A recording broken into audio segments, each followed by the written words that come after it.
Тизден, ягъни 16 октябрь көнне үз һөнәри бәйрәмнәрен юл хуҗалыгы хезмәткәрләре билгеләп үтә.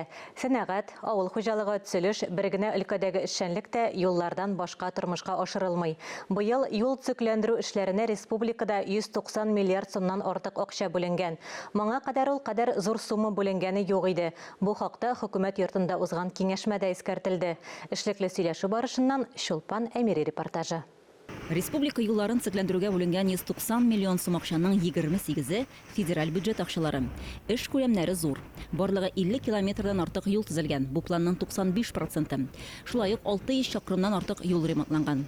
Федераль финанслау хисабына Казан шәһәре территориясендә зур Казан бөҗрасы төзү, Вознесенский тракты төзелеше кебек социаль әһәмияткә ия булган объектлар төзү эшләре дә шактый. Безнең Вознесенский тракт чыннан да бик зур юл. Шуны әйтеп китәсе килә, ул Казанның ген планында күп еллар инде күрсәтелеп тора.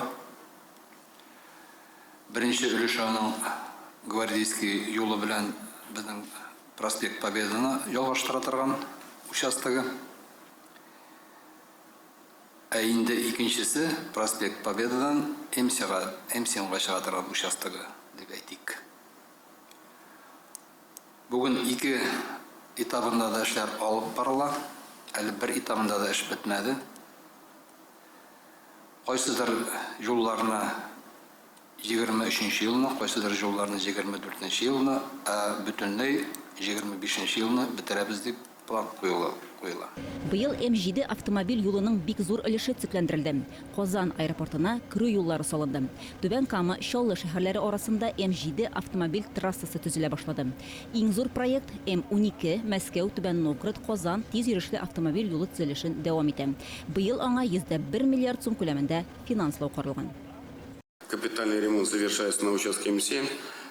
Актаныш районында М7 участогында капиталь ремонт тәмамланып килә.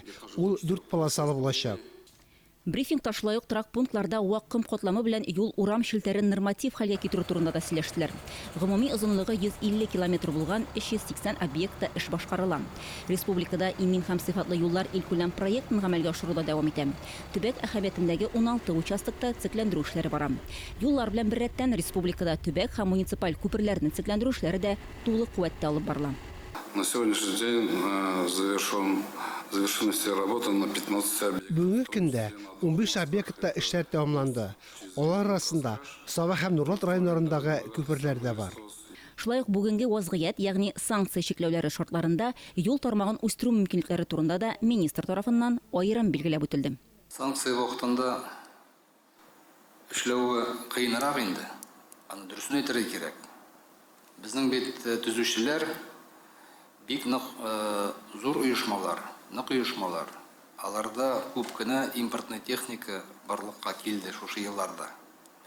Шуның аркасында гына менә безнең юл төзүчеләр бик яхшы иттереп зур объемнарны эшкәреп чыгардай дәрәҗәсендә эшлиләр. Санкциялар булмастай безнең үзебезнең техникабыз һәм үзебезнең материалларыбыз җитешлек.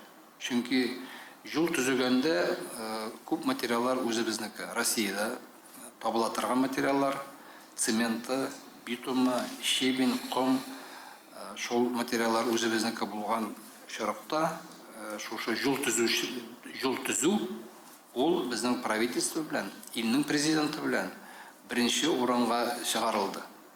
Ә инде бүгеннән 14 октябрьгә кадәр юллар 2022 халыкара күргәзмә форумы башланачак. 3 көн дәвамында әйдә баручы компанияләрнең презентациялары көтелә. Иң уңышлы фикерләр һәм технологиялар юл шелтәре объектларында кулланыр өчен тәкъдим ителә. Шулпан Әмири, Ирек Хәмидуллин, Татарстан яңалыклары.